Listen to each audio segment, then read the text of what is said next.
the future. There are no people in the future. No people at all. There are no people in the future. Where did all my people go? There are no people in the future. Let me try my people call.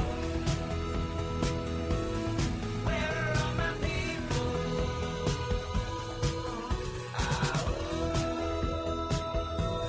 Where are all my people? I guess I'll fly away now. Hey, everybody. Welcome. Yes, it's a little dark this morning. There we go. Got my light on now. Slowly making my way back into the world of the Friday Politics Roundup. Yes, indeed. Welcome, everybody. Good morning. It is Friday, December 8th, 2023. Welcome to Raging Chicken's Friday Politics Roundup. Yes, this is Kevin Mahoney, editor and founder of Raging Chicken. Each week we break down the good, the bad, and the ugly in state and national politics.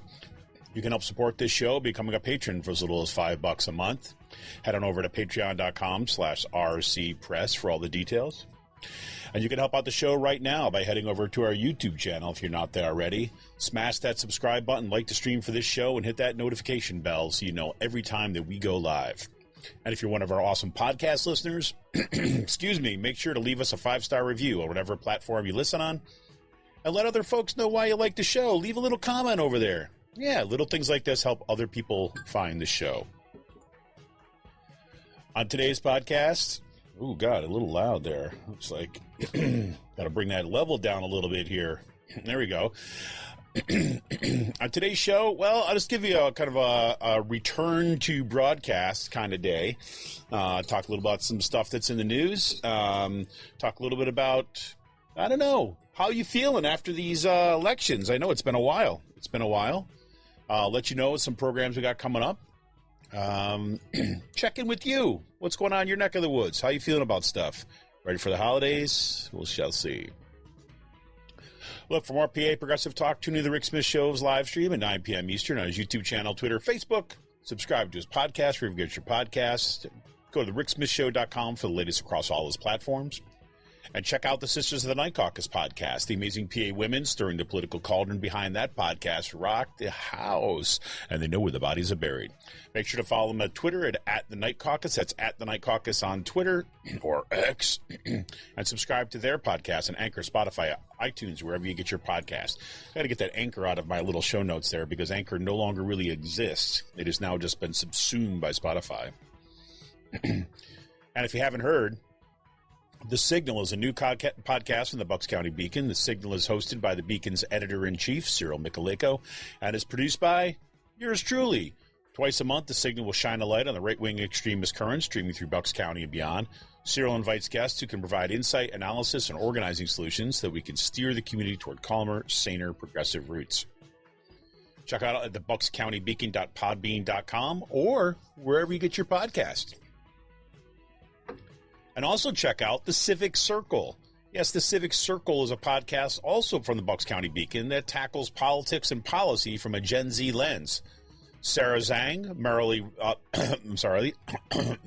Marzin, and Alexandra Coffey are students from Bucks County, Pennsylvania, and once a month they chat about activism, advocacy, and the political happenings affecting their generation today.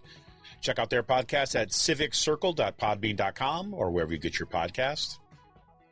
And all you gamers out there, look, holidays are right upon us. And I'll tell you, the Game Inn, that's with two N's. The Game Inn is a Quakertown-based black family-owned gaming store.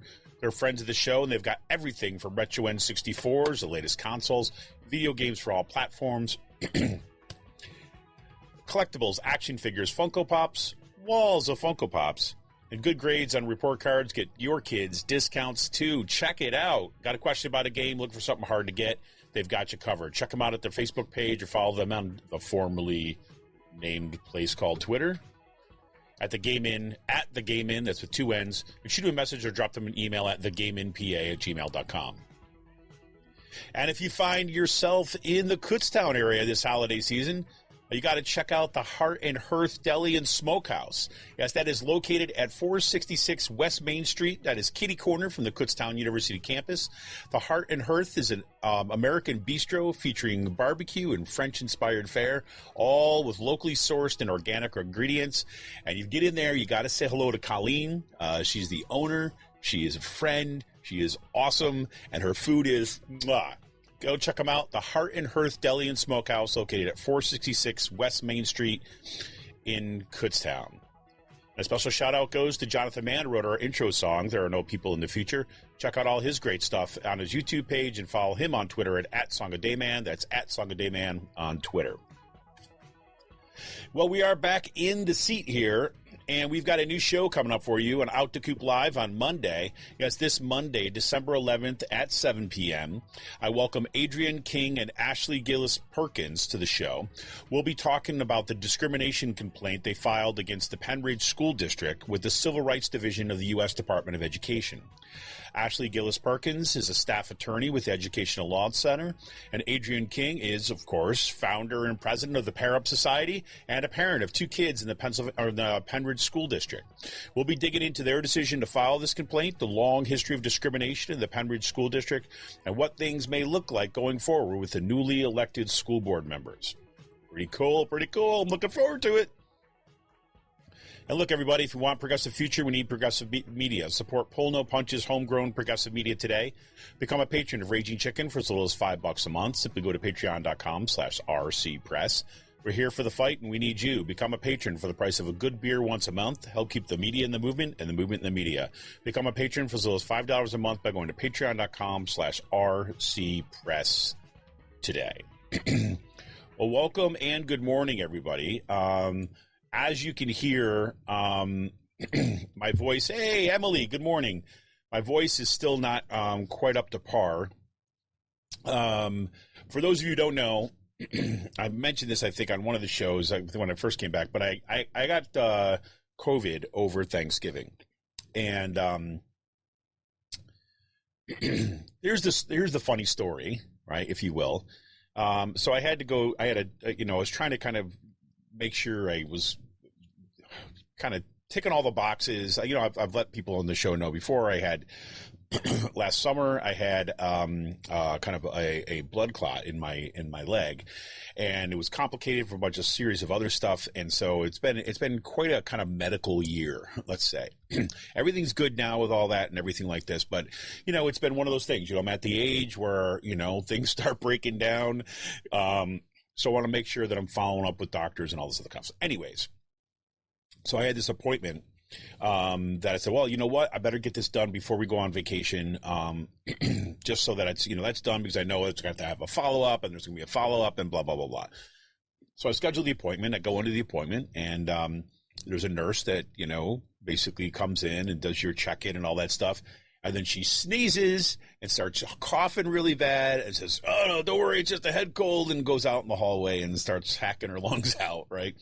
Comes back in, finishes up, intake or whatever.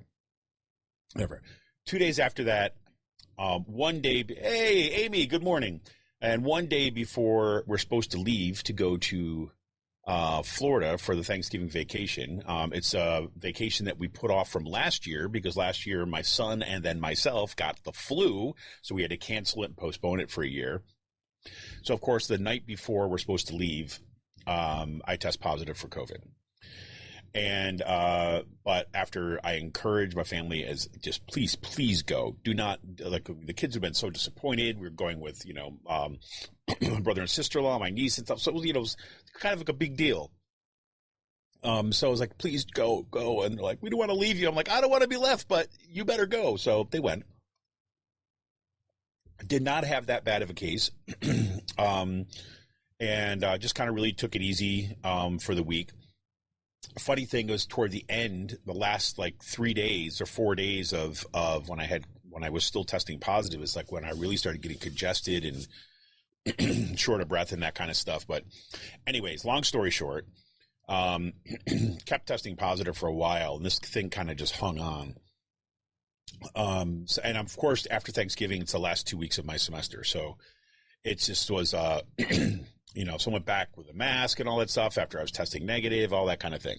But it's still not kind of whatever all cleared out. I feel fine, right? My head's clear and all that kind of stuff. It's just all the congestion stuff is still lingering and all that kind of thing. So I apologize that it's taken me a bit to kind of get back in the swing of things. But I was literally was going to do a show this past Monday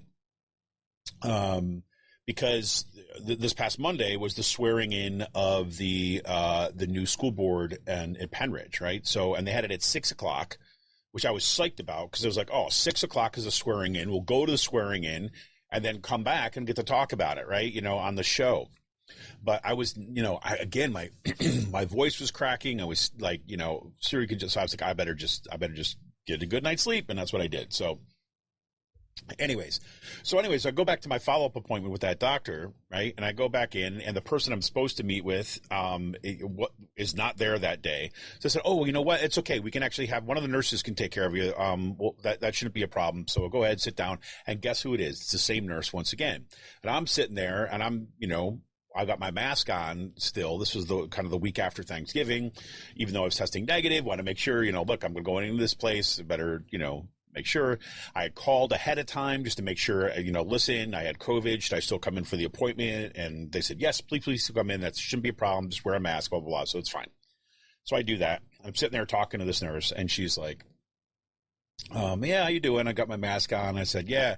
I said, I had called. She was like, oh, yeah. I said, well, thanks you for being able to take me today. I wasn't sure if I was going to be able to come in because I had COVID over Thanksgiving, so I'm still having my mask on. I want to make sure it was okay. And I just had COVID, and I'm just getting over it. She's like, oh, yeah? Wow, that's funny. Me too.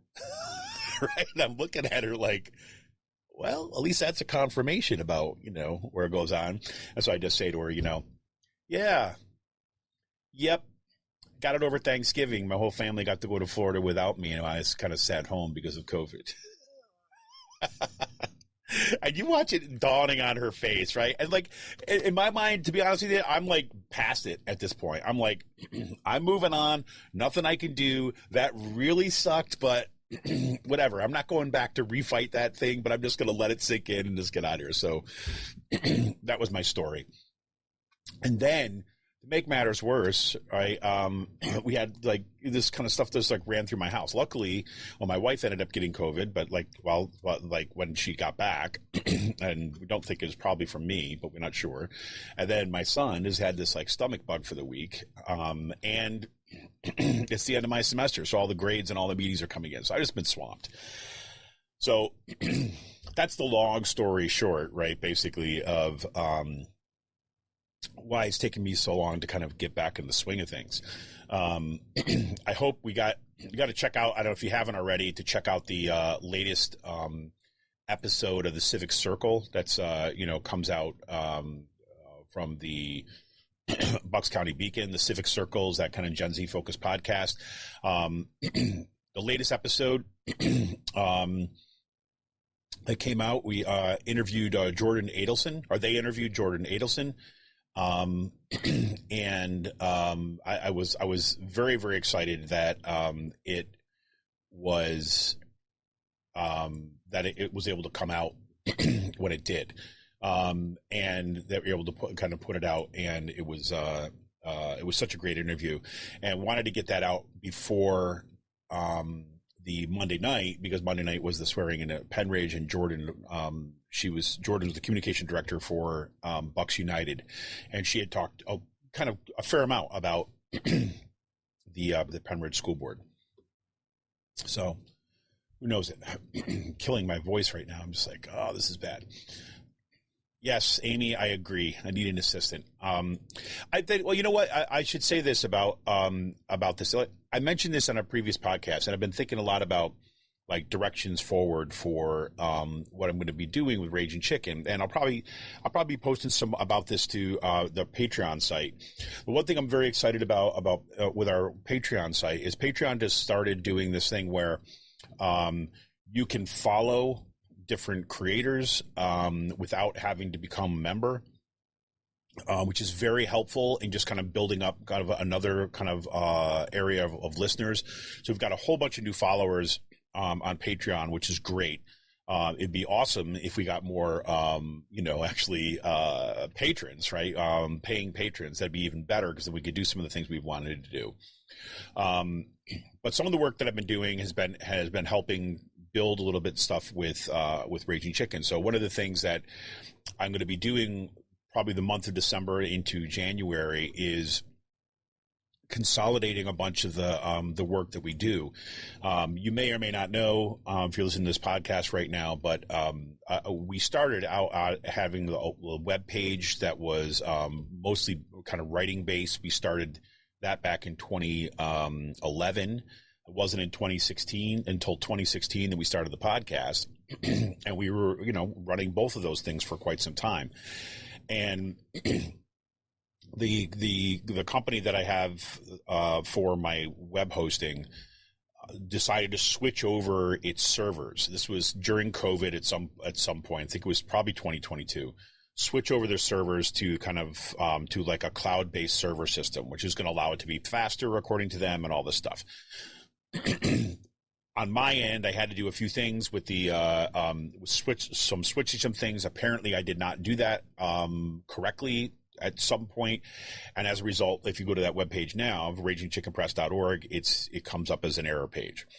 So I've got to fix that, and and instead of saying, look, instead of putting more money into a web page that we really kind of don't utilize anymore, I'm probably going to consolidate that stuff over to our Patreon site, which is kind of goes to Amy, your point, I need an assistant. That's really that's what I'm really trying to kind of grapple with, right? Come to, that's my realization that I can't be managing all these sites. There's just no way to do it when I'm doing it by myself.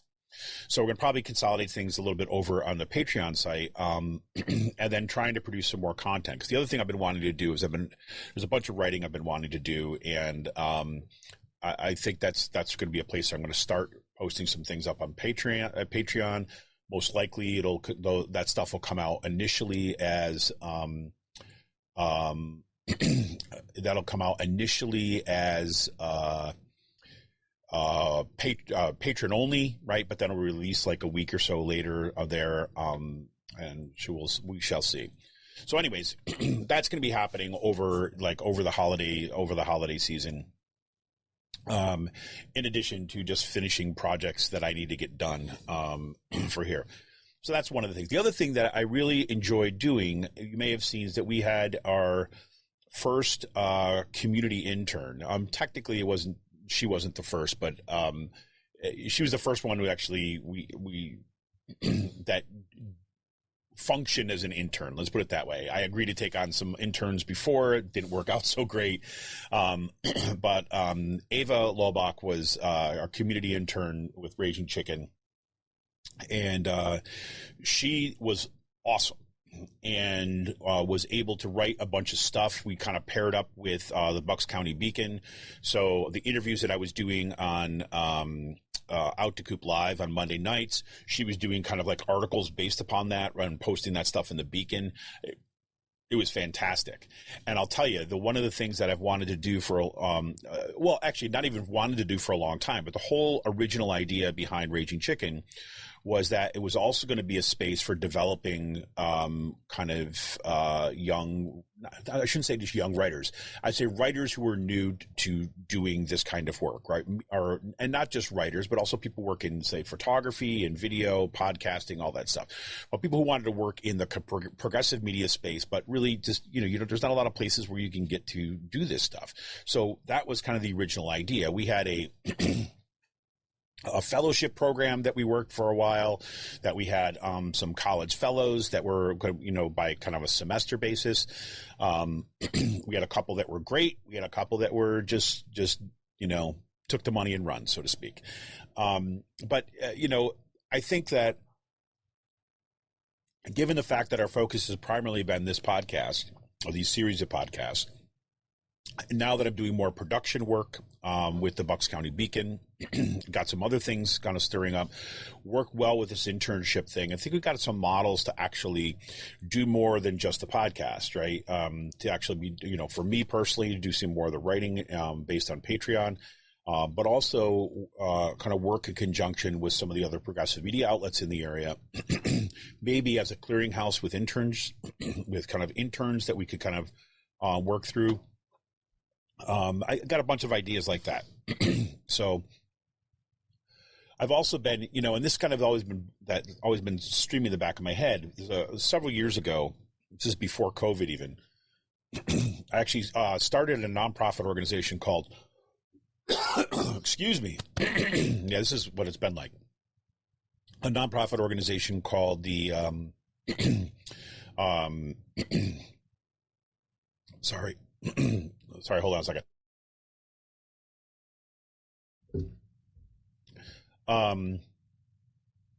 Called the Citizen Media Center, right? And Citizen Media Center was meant to be kind of like a hub, like a physical space and a hub to do a lot of the stuff I was just kind of describing, for a bunch of reasons that had more to do with people going in different directions, right as we were kind of starting to launch some really, I think, onerous insurance policies that I was forced to take on because I was going through this one particular agency, and because there was a possibility of working with college students that in a physical space. They made me take on this like really expensive insurance policy and stuff. And anyways, then with some of the board of directors that kind of went off, and one went to a PhD program, the one had to kind of take on the second job, things like this. It just was not going to happen. But the idea behind it is still there. I've always thought about Raging Chicken as really being a kind of space into that. And I've always kind of envisioned a lot of the work that I would do long-term would be kind of building these kind of connections. So I've been thinking a lot about that. And I think by having stuff in that consolidated space on Patreon is going to be helpful. Yeah, Emily, that's a little bit kind of the idea. The other thing is, the other reason about consolidating things on Patreon, to be honest with you too, is that, Twitter/X is a shit show. It is not. It is. I don't want to kind of sound nostalgic with saying it's not what it used to be. That is absolutely 100% true. Right. But more to the point is like, again, there are people who are really got tons and tons of Twitter followers and are active on Twitter all the time and have been, right, as back and forth. Sean Kitchen, who I, worked with Raging Chicken for years before he went off to Harrisburg. Now he works at the Keystone Report, the news agency out of Harrisburg.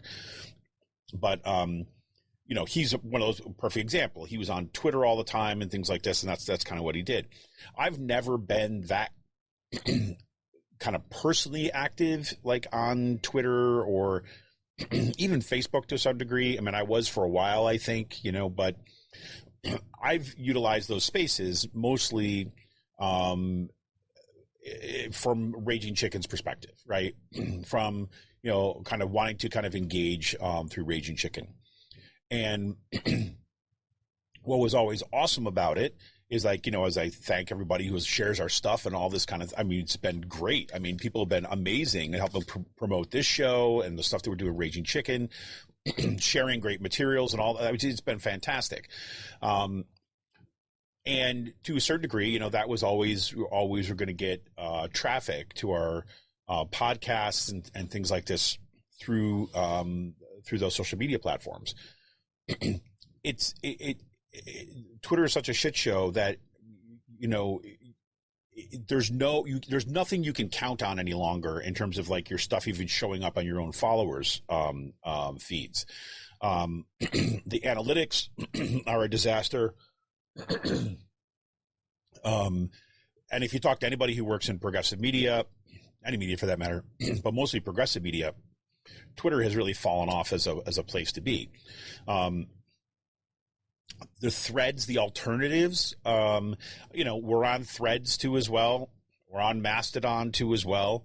And just recently got on Blue Sky, thanks to the awesome folks of the Sisters of the Night Caucus podcast who finally threw threw me an invitation. I finally found somebody who had them. Like they were saying, "Hey, look, we got some extra invitations. Everybody wants them." I'm like, "Yes, please!" And they were like, "Boom, there you go."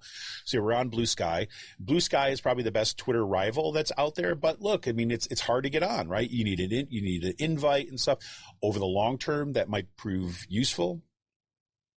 But look, frankly, I do this work not to chase analytics, right? To chase the likes and to, to have great takes on everything.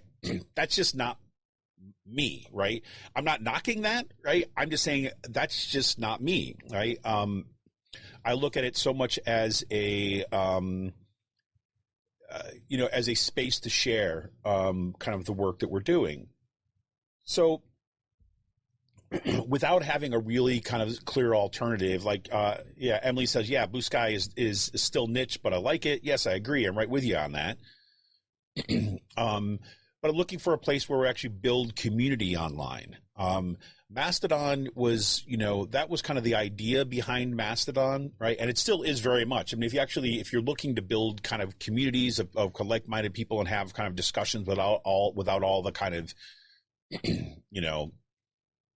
without all the hellscape that was Twitter, and just have people that are really interested in building community, it's a great space, right?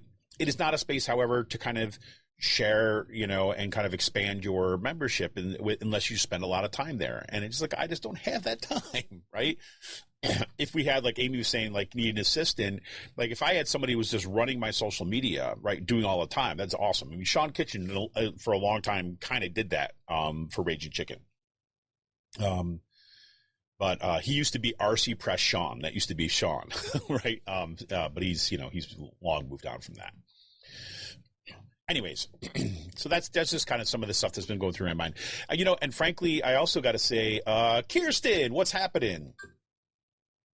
The other stuff, frankly, the other thing I have to say is that let me just talk a little bit about the Pembridge School Board, not just the election, but the swearing-in ceremony on Monday. I know Central Bucks had theirs too as well, right?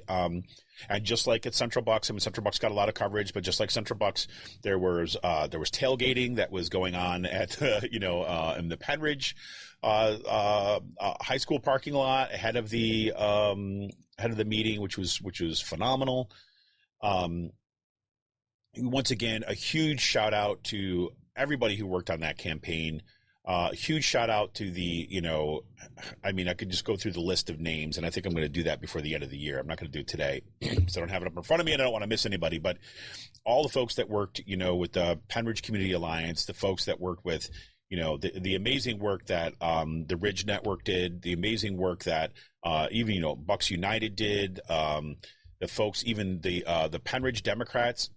I mean, I'll tell you, the group of people that have run the Pembridge Democrats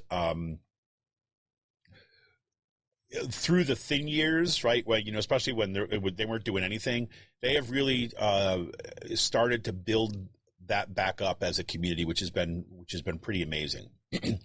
I just all these people that are going through my mind that did all this organizational work. And not just for this past election, but have been building that organization for years now, right? At least 3 election cycles, right? When they first were trying to figure out how do we actually run a different kind of campaign? How do we recruit good candidates and all that? The big thing, my big takeaway from Monday night's swearing-in ceremony in Pembridge was just how good it felt. How much of a relief it was. And I don't think I realized quite how much what was happening in the school district was weighing on me, to be honest with you. I felt, it's only like this week I've been giving it some thought, and again, it helps. This is the one thing that's useful about, having to commute an hour back and forth to work. So you get time to think in the car, right? And, I felt, I'll be honest with you, I felt in this really stuck place because there was part of me that wanted to just get the hell out of here, right? And feel like that, I was failing my kids, by, having moved here. And one of the reasons I moved here was, because, okay, yes, we're moving closer to my wife's family, but also because look, we're going to have, when we moved here, my wife was pregnant with our first kid, and we wanted to make sure that we wanted to stay someplace for a long time. We didn't want to move all around and stuff. We wanted someplace that we would stay, a community that we liked and had decent schools, and that was all, hit all the boxes, and we knew it was, obviously knew it was a more conservative area and stuff, but look, you do what you do. We had family here and stuff. So, but it really was troubling to me, it was really troubling about, am I doing my, kids a disservice by staying, then of course there's also, that political voice in my head, which is always, no, you always stay and fight. You always stay and fight, right?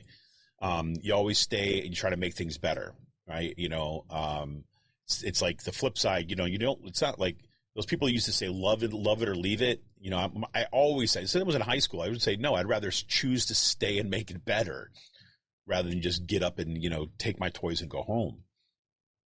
But nonetheless, I'd had those voices in my head, and there's like other people, you'd hear them, well, I'm going to take my kids out of here. And I don't know, it just didn't seem right.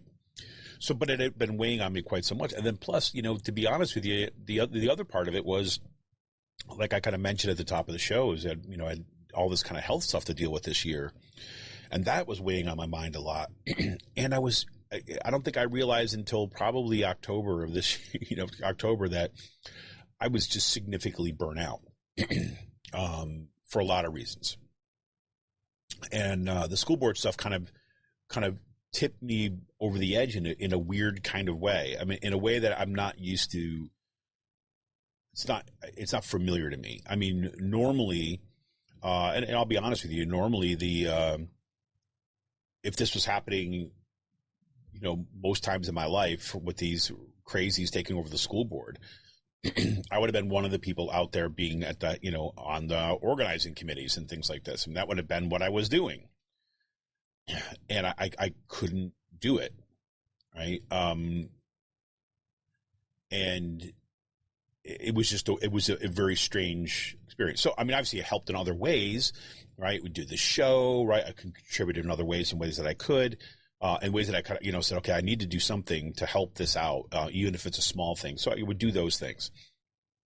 But so it was just a weird space. This whole past year has been a weird space, and that great. And so going to that meeting on Monday, I felt I've always, again, my friend Seth, I remember this when years ago, when this is 2016, when we had to take in our union, we had to take a strike vote.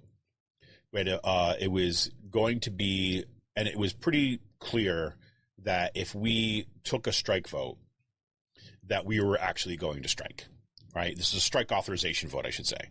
That we were actually going to strike. They called a special session of legislative assembly, our legislative assembly and our union, which was basically all the representatives across the state from all the different campuses in the state system of higher education, called a special session at Penn State, because that's right in the center of the state.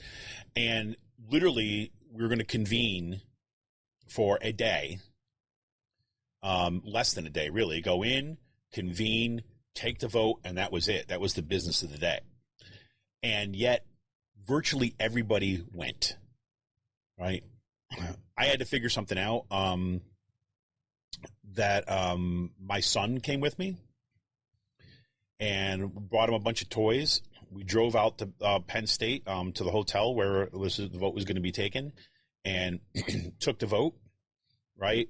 Got back on the car and drove home, right? We went and got food and things like that. But, it was that kind of thing. And I remember because it felt important to me to be there, And I remember my friend Seth saying to me, like, why are you going out there? You can just send your vote. And I said, yeah, but I just feel it needs to be. He was like, yeah, I don't feel the need to have to be there.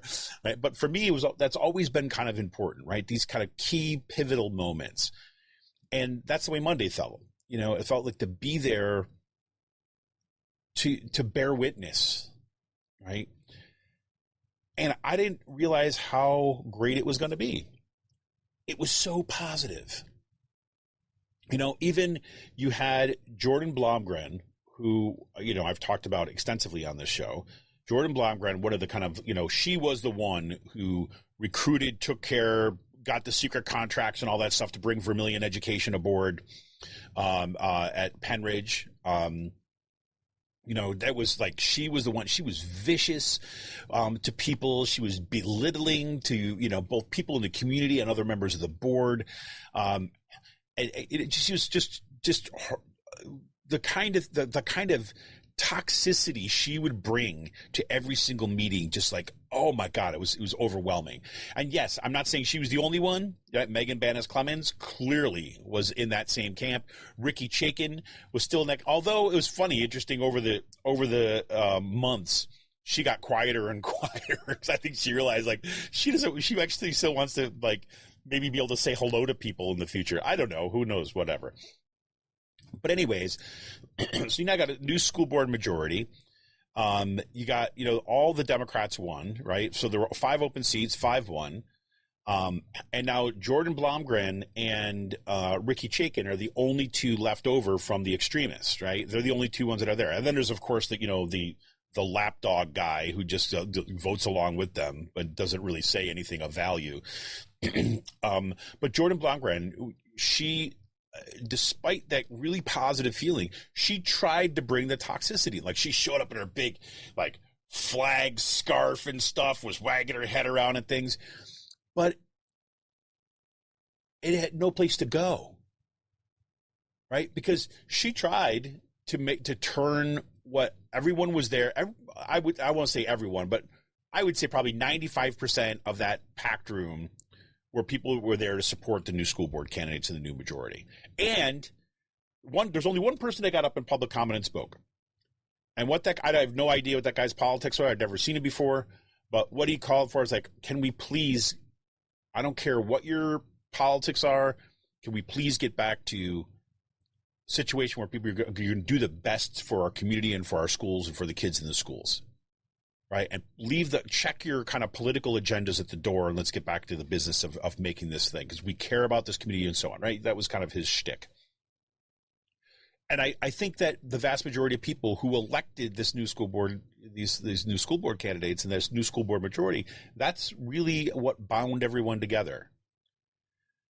And I don't normally think in these terms, right? And this is what I've been evaluating a lot of is the importance of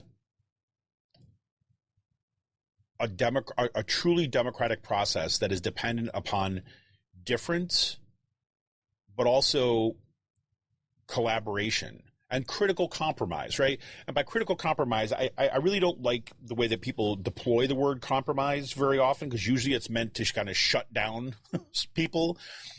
Well, you have to compromise is usually when people say that, when you have to compromise, usually what they mean is that you are not going to get your way. So you're going to have to suck it up and do what we want you to do. Right? Half the time that people say compromise, that's what they mean. Right? But in the spirit of what democracy is supposed to be, democracy is supposed to be a place where there's a few things that are recognized. Number one is that there are hundreds, thousands of different perspectives out there.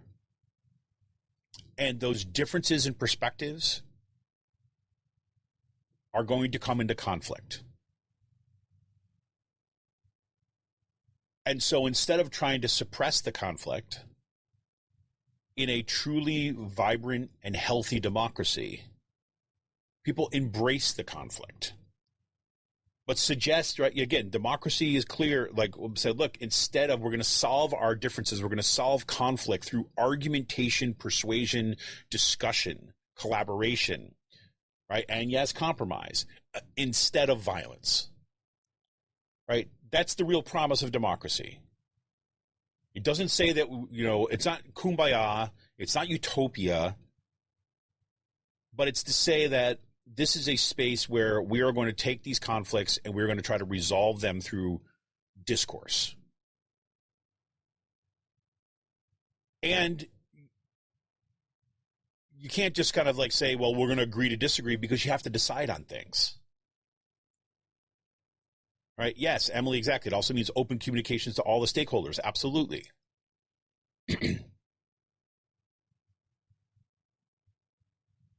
And I would even go one step further than say not just open communications to all the stakeholders, but a space where all the stakeholders, right, can participate in some fashion and are not there just to kind of show up and kind of tick a box on an election day, right, but are actively engaged with, right? And I guess at some core level, I think that's what I believe. I mean, I don't. What was it like? Was it Winston Churchill, I guess, who said this? Democracy is the worst of all possible forms of government, except for all the others, right? Meaning like it's not. Look, this is not. This doesn't solve our problems by saying we're a democracy. No, it just in sense it gives us a process. And it's slow. It's not easy. But, I teach this class called Rhetoric, Democracy, and Advocacy. And in that class, we start off with reading this book called this guy, Ian Angus. I can't believe I'm going to forget the name of the book. I usually have a copy right here on my desk, but it's not here right now. Emerging Democracies. I think it's Emerging Democracy, something like that. It'll come to me. And in there it talks about, having a healthy kind of civic culture, right? And that being actually a precondition. And like the healthier the civic culture, that's necessary for democracy. And same thing is to have actual places and spaces where people come together to deliberate outside of like the formal structures, right? And what he means by kind of like a vibrant and active civic culture, it's a culture that operates on those kind of principles that I was just kind of talking about, like that we recognize that people are going to have different perspectives, right? And they're going to have perspectives that we don't necessarily agree with, right? And we can talk about that, right? Instead of it being, like, you're never supposed to talk about religion or politics at the dinner table. That kind of old school way of thinking stuff. Instead of being that, it's like, no, look, we don't have to kind of, our relationships with each other aren't dependent upon us like cordoning off large sections of who we are just to kind of be nice to each other. No, but it's more like how we handle those differences, right? It's like we recognize that it's very, and that doesn't mean we don't get heated about stuff. That doesn't mean we don't get upset about it or have a really fundamental difference. It doesn't mean that people don't lose their friendships over things. No, but it just means like in the bigger picture of stuff that we want to encourage that kind of space, that we don't want to shut people down for what they believe, right? And I would give my one caveat to that, and this is Karl Popper's caveat, right, is that you need to exclude certain things, right? You need to exclude fascists. You need to exclude authoritarians, those people who are hell-bent on destroying democracy, right? In order to have a civic culture that's tolerant of difference, you have to actually be intolerant, right? Intolerant of those people who are trying to destroy democracy, right? That doesn't mean that they can't say what they're going to say, right? But they don't get access to the same thing. They don't get the same kind of privilege. And it's a weird thing, it calls about this, this contradiction at the heart of kind of democracies. You need that kind of stuff, right? And that goes back to, this whole idea about demagoguery, right? Is that's the one aspect of democracy that is always vulnerable. It's vulnerable to demagogues, right? Especially when you don't have an active civic culture, when you don't have a critical educational infrastructure, right? When things like kind of emotions and fear and lies and conspiracy theories, when that kind of stuff was able to kind of like get everyone kind of just like, throw the red meat to the base and get them to act out and, and vote basically, like with a knee-jerk reaction. That's not active civic culture. That's one that is kind of conducive to demagoguery, right? And demagoguery it's always ripe, right, for demagogues and kind of authoritarians to take over, or to have influence at least, when we see that there's been a decline in our civic culture, right? So anyways, I think about a lot of that stuff. And so I've been thinking about that in terms of the school board election and being at that space where, they elected Ron Wirtz to be the board chair. And I'll just say right off the bat, I think that was the smartest thing that they could have done. I think that was the perfect move because he was a Republican. He was elected initially with those other, with the crazies, the extremists of the board. He eventually ended up kind of like being opposed to what they were all doing, and then ran as a Democrat and ran on this stuff. He said, I could no longer be part of that. I could no longer like take part in that. Because those things, the reason why I was a Republican for so long, that none of it is that, right? So there's only one party, there's only one group of people that are running against it, and that's the Democrats, is who ran as a Democrat. And, like I said, this, the community, the Penn Ridge area is not a bastion of progressivism. It's a fairly conservative, like politically conservative area. And so to have somebody like him who's fairly respected and reasoned, gained a lot of people's respect, and appoint that person to the board was, I think a really good move. They also, elected as vice president, they elected Christine Baticki as the vice president, who was a Republican, who ran with Jordan Blomgren and Ricky Chaikin and was part of that group initially, until even she was eventually kind of excluded and marginalized by the extremists on the board. I've never much cared for her politics, right, and all that. But if you wanted to send a signal, and again, we could have disagreements over it, but if you want to send a signal to everybody, look, we're serious about wanting to kind of heal these wounds, to make this a non-toxic place to actually do the business, that's great. And I give a lot of credit to the newly elected school board candidates, Chris Kaufman, right? I mean, Carolyn Sciarrino, the whole group of them. I give them a lot of credit to say, like, yeah, that's what we're going to do, right? Because I know that some of those candidates got a bunch of stuff that they really would like to see happen. Like Carolyn Sciarrino, for example, was really active in the DEI stuff, was really active in kind of, bringing, say, diversity, being, critical perspectives to into the schools.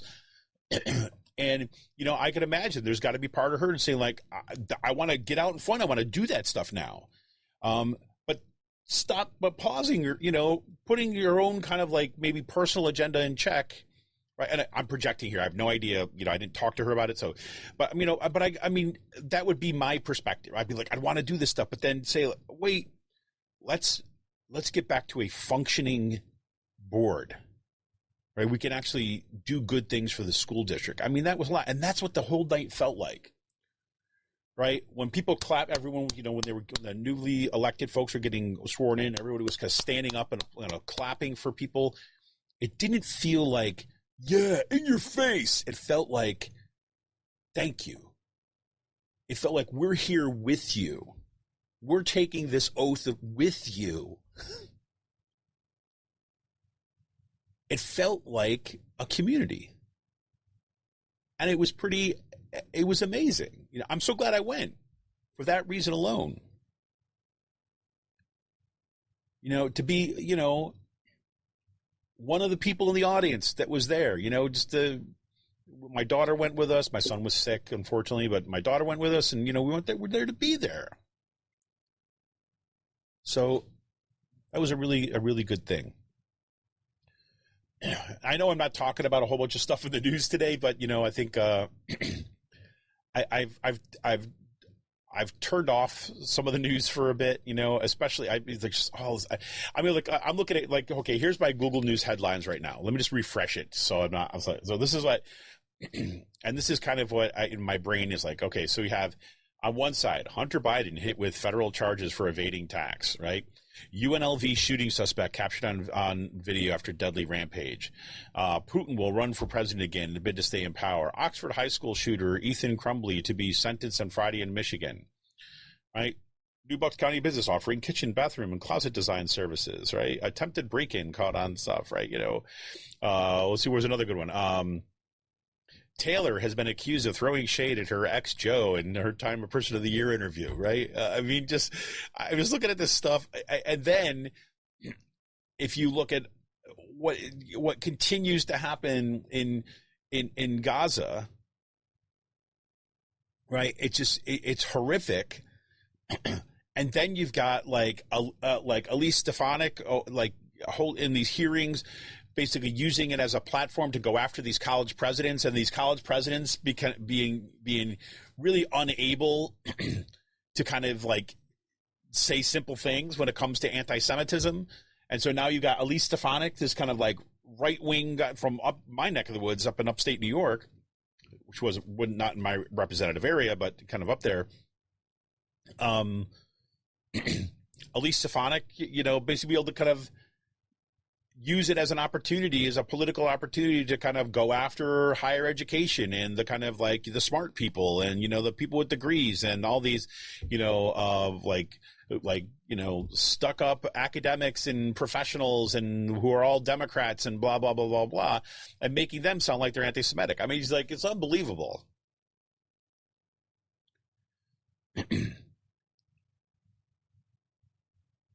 I mean, there's like all this kind of stuff going on, just filling my head with just crap. Trump coming out and basically saying, "Hey, look, when I'm elected, I'll only be a dictator on day one." I'm like, what the hell does that mean?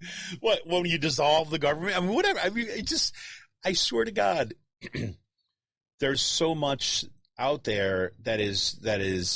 I just had to pause for a week, right? And I know it's the end of my semester. It's like I got so much that I got to do. So it's like I can't wade in that crap this week, right? Yes, I'm going to read it and all this stuff, but I'm going to read it for my understanding and less to kind of come here and talk to you about it today, if that makes sense.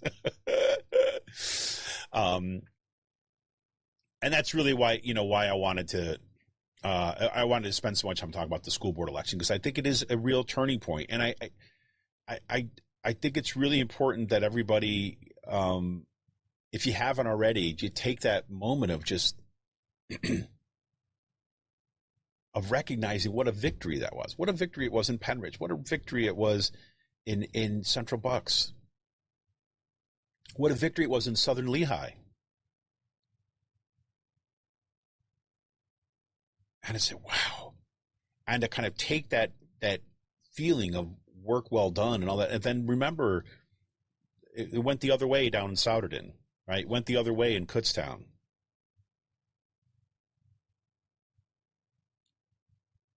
These folks, the extremists, the Moms for Liberty people, as much as they've been taking so many hits lately, they're not going away.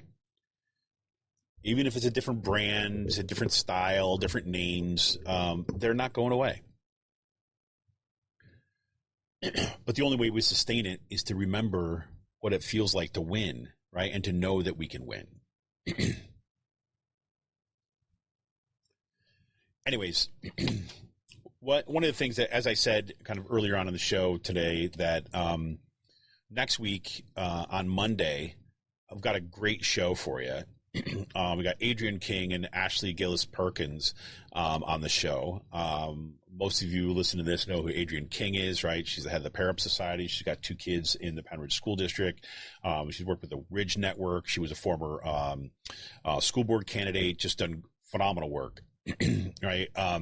She'll be on the show. And then Ashley Gillis Perkins is she's a staff attorney for the Education Law Center. And they have brought this little complaint to the U.S. Department of Education Civil Rights Division. And we're going to be talking about this on the show on Monday. And just to give you a sense, if you haven't checked this out already, the I'll give you the opening on this. The basis for this complaint is discrimination based on race that violates Title VI of the Civil Rights Act of 1964, and discrimination based on sex that violates Title IX of the Educational Amendments Act of 1972. The discrimination includes Penridge School District's chronic failure to take reasonable and necessary measures to address persistent and severe bullying and harassment of LGBTQ plus students and students of color, which has resulted in a hostile environment for these students. The district further creates and exacerbates this hostile environment by using discriminatory discipline policies against Black students, adopting policies that limit the expression, that limit expression, eliminating access to diverse and culturally responsive learning materials, and adopting discriminatory bathroom and sports policies. A description of discriminating acts follows below, and they go in. That's what most of the complaint is about.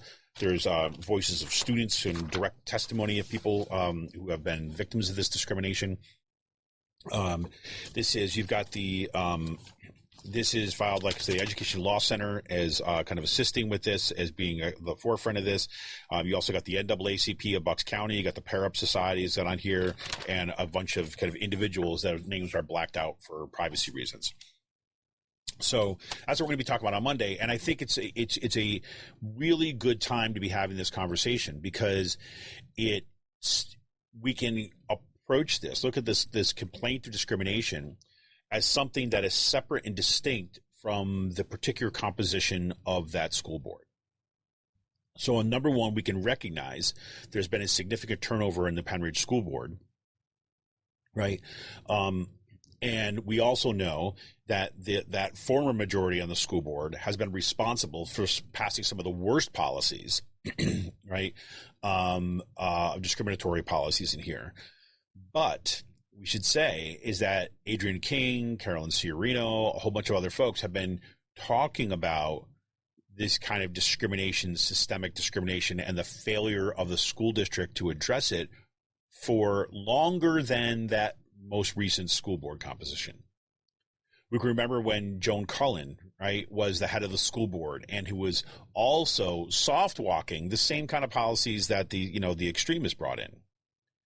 Right? Joan Cullen was the one who basically was saying that I'm the one who contacted Hillsdale College and thought, well, we should look at their curriculum, right? I'm the one who wanted to whitewash history first. You just have to do it in the proper way, right? That was Joan Cullen stuff. That was the former majority. So we've got the question now before this, right? This is a discrimination complaint. Number one, the Vermillion contract is ended, which is awesome. Unlike what happened in Central Bucks on their first night of their swearing in and their reorganization stuff, they got rid of some of the most discriminatory policies. I think we're going to see the same type of thing happening at Penridge, although my guess is that the results are going to be a little bit different. We shall see. But now, with a discrimination complaint like this, with the evidence like this of systemic and ongoing discrimination happening within the school district and with this new school board, now there's an opportunity to actually do something about it, right?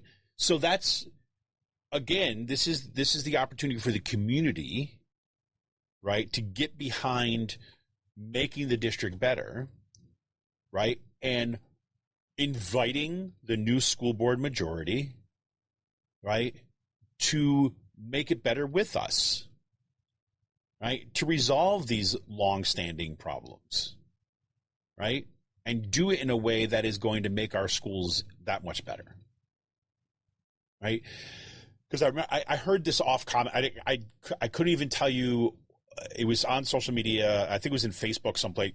Somebody making a comment along the lines of, oh, good. So, now, yeah, probably that, discrimination complaints can go away or something along those lines. And I don't even know if they were talking about this one here. And I didn't say anything. I was just thinking in my head, it's like, no, that's actually not what's going to happen. Right? This discrimination complaint was not a political document, like in the sense of like, it's not a Democrat, like it's only against Republicans. No, it's about systemic long-term discrimination. Right.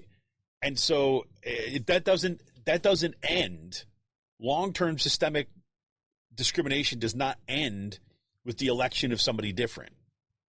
It ends when you change the conditions that perpetuate that systemic discrimination.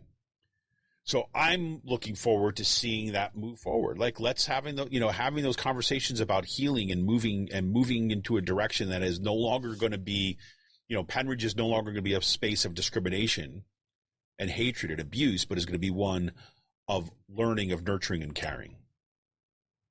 Pretty cool. So we shall see. So anyways, I think that's about all my voice is gonna take this morning. So I'm gonna call it on here. So we'll have on Monday, we'll have the obviously Adrian King and Ashley Gillis Perkins on the show at 7 p.m. On Out to Coop Live. Next Friday may be the last show of the season. I've got one other person that I need to get back to about an Out to Coop Live interview. I'm going to see if they want to do it before the end of the year, or if they'd rather start at the beginning of the year. But I'll let you know about that. But so next week may be the last show of the year. But I'll let you know. I'll let you know then if we're going to do one more Out to Coop Live and end on an Out to Coop Live or not. So thank you, Amy. Yes, I'll do my best to feel better. I'm going to make myself some tea and just try to get this reboot a little bit before I have to hit the grading hole once again. So. Anyway, thank you all for tuning in. Thank you all for stopping by, spending some time with me. I appreciate you all.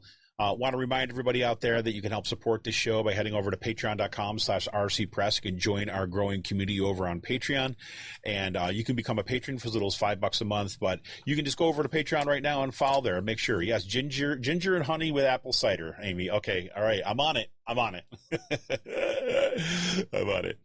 All right, everybody, this is Kevin Mahoney, creator and founder of Raging Chicken. Want to remind you to head on over to patreon.com/rcpress. Want to remind you to help everybody else in your community when you can. I hope that this is going to be the beginning of an awesome holiday season. Let us kind of rejuvenate ourselves, kind of get up the L energy, because I got the feeling that 2024 is gonna be a trying time. So not to be sound negative and stuff, but I get that feeling. So here we go. All right, everybody, I'm out of here. I'm gonna hit the look at this. This is what happened to me before too. Yeah. I've been having these like weird little things with some of the programs that I use for this too. So I have to kind of keep on going back into my, one of my sources in order to get it to work in the way that it's supposed to. So we'll try it here. All right, there we go. This is Kevin Mahoney, creator and founder of Raging Chicken. Have a great weekend, everybody. Enjoy this one. We'll talk to you next week. See you on Monday. See ya.